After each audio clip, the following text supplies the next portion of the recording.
What's going on, everyone? I hope you guys ever having What's up, everyone? Hope you're having a great day so far. It's Ben, and today we're going to be covering how to compute limits in Calculus 1.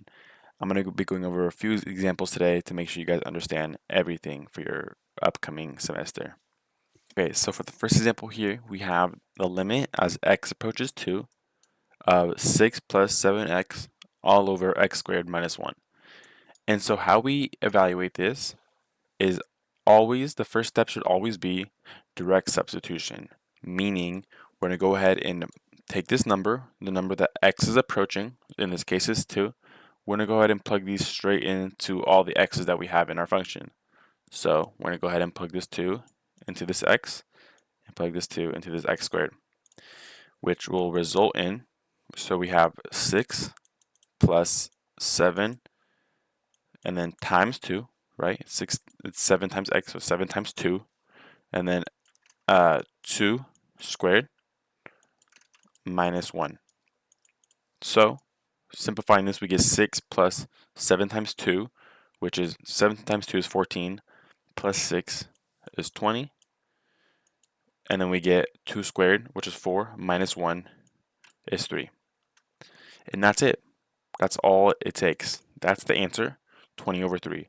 And I'm going to go ahead and show you guys what this looks like graphically, so you can really understand what it is that we're doing when we compute limits. And so here we have the function that we just evaluated, 6 plus 7x over x squared minus 1. And that's this crazy looking function, right? Looks pretty crazy. But what the limit was saying is that what y value are we approaching when x approaches 2, right? So here we have the line x equals 2. So we can see where x equals 2 is on our graph, which is right here, right? If we look at 2 on the x-axis and we go straight up, it hits the y point 6.66667. And we can see the answer that we got was 20 over 3. And 20 over 3 is 6.6666 repeating. And so that means that our limit, we evaluated it correctly, right? That means that our function, as x approaches 2, reaches the y value, 20 over 3. And so that's really what this looks like on a graph. I think it's very important to understand what is going on behind the scenes when you're evaluating it, because it might help you in the future. So let's go ahead and get straight on to the next example. So for the next example, we have the limit as t approaches negative 5 of the function t squared minus 25 all over t squared plus 2t minus 15. And so with the same logic as last time, we're going to proceed and do direct substitution, where we plug in negative 5 in for all the t's. So when we do that, we get negative 5 squared minus 25 over negative 5 squared plus 2 times negative 5 minus 15. And so simplifying this, right? Negative 5 squared is positive 25. 25 minus 25 is 0. Then here we get positive 25 plus negative 10 minus 15, which is also 0. And so now we ran into we have an indeterminate form, meaning that this is not valid. This is not 0 over 0 is undefined. We don't have this is not an answer, meaning that we need to approach this limit differently. So what that means is that we need to perform a little bit of algebraic manipulation, and to make it so we don't get an indeterminate like 0 or a number over 0 or 0 over 0. When we get that, that means that direct substitution did not work. So what we're going to do now is we need to figure out what we can do to not get a 0 over 0. What I'm saying is that we can factor this denominator. We can factor this quadratic. And with our algebra techniques that we already know, we have to look at this middle term and find a number that adds to positive 2 and multiplies to negative 15. And with a bit of practice, we can figure this out, but I can tell you guys right away that this simplifies to t plus 5 t minus 3, right? 5 minus 3 is positive 2. 5 times negative 3 is negative 15. So now we can go ahead and rewrite this limit as t approaches -5 of t squared minus 25 over, we can rewrite this quadratic as this now.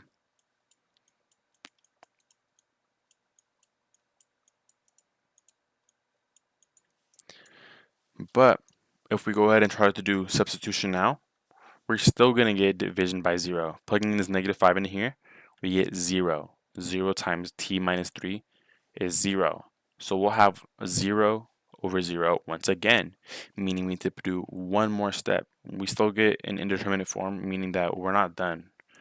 We can't evaluate the limit just yet, meaning we have to do more manipulation. And so for this top part, we can recognize this as a difference of squares. Difference of squares comes in the form of, a squared minus b squared. Our t is squared, and this minus 25 can be recognized as minus 5 squared. And when we have this, we can rewrite this in the form of a minus b times a plus b. This is a very important formula you guys need to memorize. This is the difference of squares. When we have two things squared, we can rewrite them as a product of a minus b times a plus b. And so now we're going to go ahead and rewrite this numerator, this t squared minus 5 squared, right? We can go ahead and rewrite this as a minus b times a plus b. So our a in this case is t, right? Following this form, we have, this is our a, so we're going to do t, then we're going to do minus b, which is 5, and then we have a, which is t, plus our b, which is 5. So now this is our new function. And look, we can actually cancel some stuff out, which is always great when we're dealing with limits. We have this t plus 5 and this t plus 5 on the numerator and on the denominator, meaning that we can go ahead and cancel them out, which is always a great thing.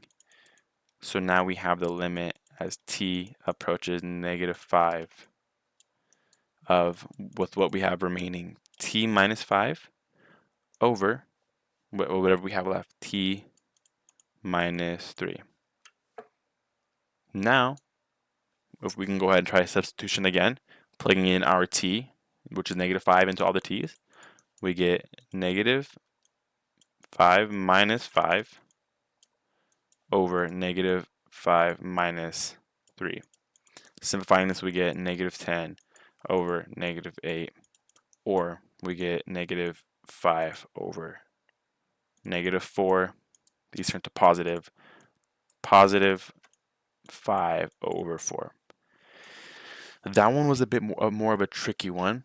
It's just some basic algebra. If this wasn't an easy example for you, I promise as time goes on, it'll become much easier to recognize how to simplify. And I really, really strongly encourage Calc 1 students to practice their algebra skills, like these difference of squares formula and stuff like that, because that will be crucial in order to pass your tests. You're going to be expected to know how to do this, and this will pop up on a lot of your homework and most likely to show up on your tests. So yeah, let's go ahead and get right into the next example. Okay, and so for our next example, we have the limit as x approaches 4 of the function square root of x minus 2 all over x minus 4. And if you notice that we've been doing a lot of rational functions or fractions, because those are very common problems where you'll see indeterminate forms where direct substitution doesn't work. Most of your homework problems and your test problems won't be direct substitution because it's just way too easy. So then they really want to test your algebraic skills, right? So here we can notice right away if you try direct substitution, right? It's always good to just try it. 4 square root of 4 is 2 minus 2, which is 0, and we get 4 minus 4, 0 over 0 again, meaning that does not work. And so here, when we first take a look, you might think, okay, let's try factoring. That's what I recommend. Always try factoring first. But here we can't, there's nothing really to factor, right? There's no quadratic, there's no common terms in either of these. So we can't really factor. And that's when we need to use this technique called multiplying by the conjugate. And really what multiplying by the conjugate is, it's very similar, or it really is the same thing as the difference of squares formula, right? When we have something like a squared minus b squared, we can rewrite that, right, as a minus b times a plus b, right? And this is an equivalent statement, right? Because if we FOIL, we get a times a squared, a times b is just ab, and then negative b times a is negative ba, and then negative b times b is negative b squared. And see, these are the same things, right? AB and BA are the same. They're being multiplied, right? They can go either way with multiplication, meaning that these cancel out, leaving us with a squared minus b squared. And see how these are the same? Both sides are equal, meaning that this is a true statement. And so here, we're going to go ahead and take advantage of this. We can recognize that this is in the form of a minus b, right? If we multiply this by a plus b, we can get it into this form. So if this is our a minus b, what if we multiply this by square root of x plus 2, right? Now we have this in the form of a minus b times a plus b, but we need to do it on the top and the bottom.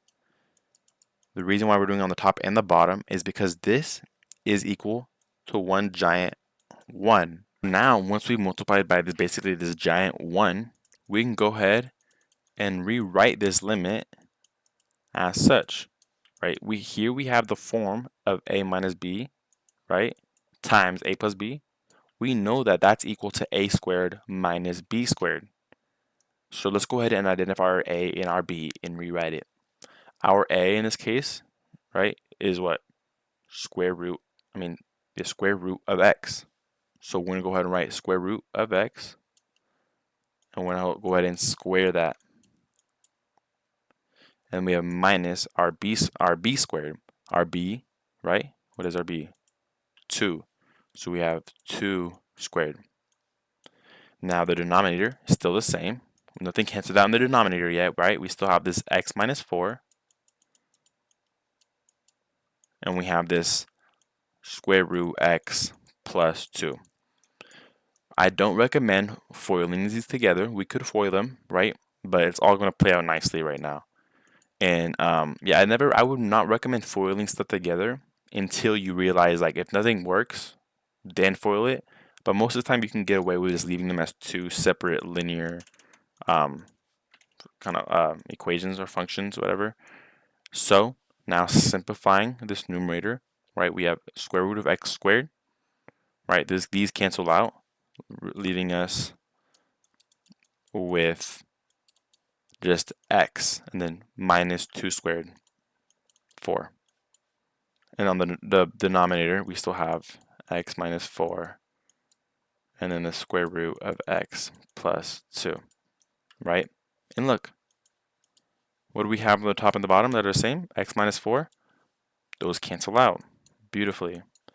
So now we're left with a limit as x approaches 4. The top is just left with 1. There's nothing up there, just a 1. On the bottom, we just have the square root of x plus 2. Now, if we do direct substitution, nothing happens. We don't get any 0 over 0 or number over 0, right? We don't get any indeterminate forms. So we have 1 over, plugging in the 4 into the x, we get square root of 4 plus 2. Square root of 4 is just 2, so we get 1 over 4. And that is our answer.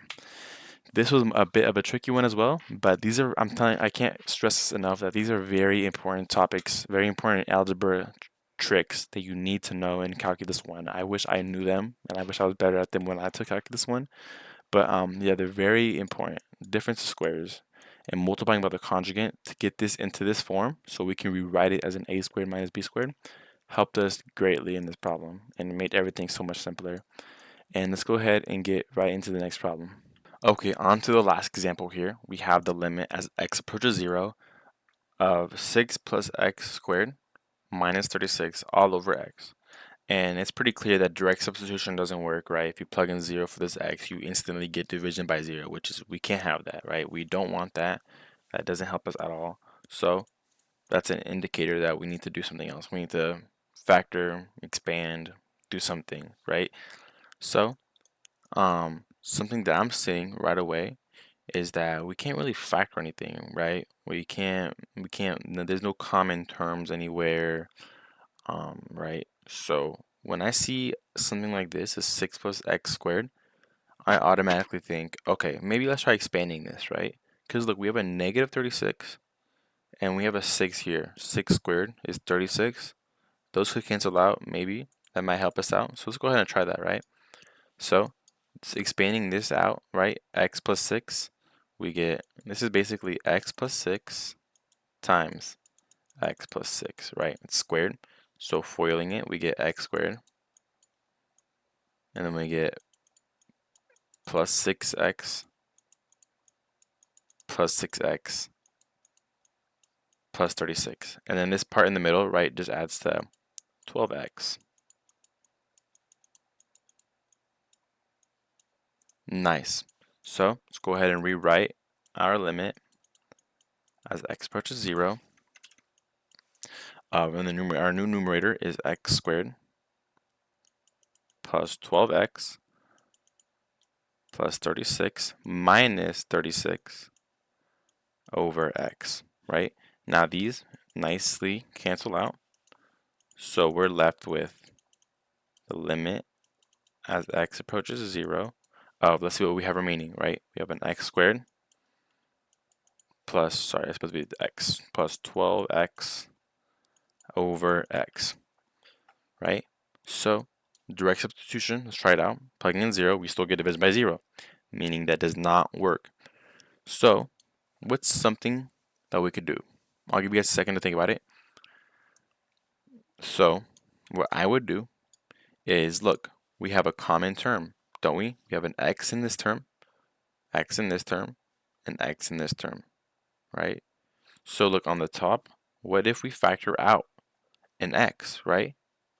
Doing this down here, this equation, x squared plus 12x, they both have a common term of x, so we can go ahead and factor that out completely, leaving us with x plus 12, right? Foiling this back in, we get the same thing, x squared 12x.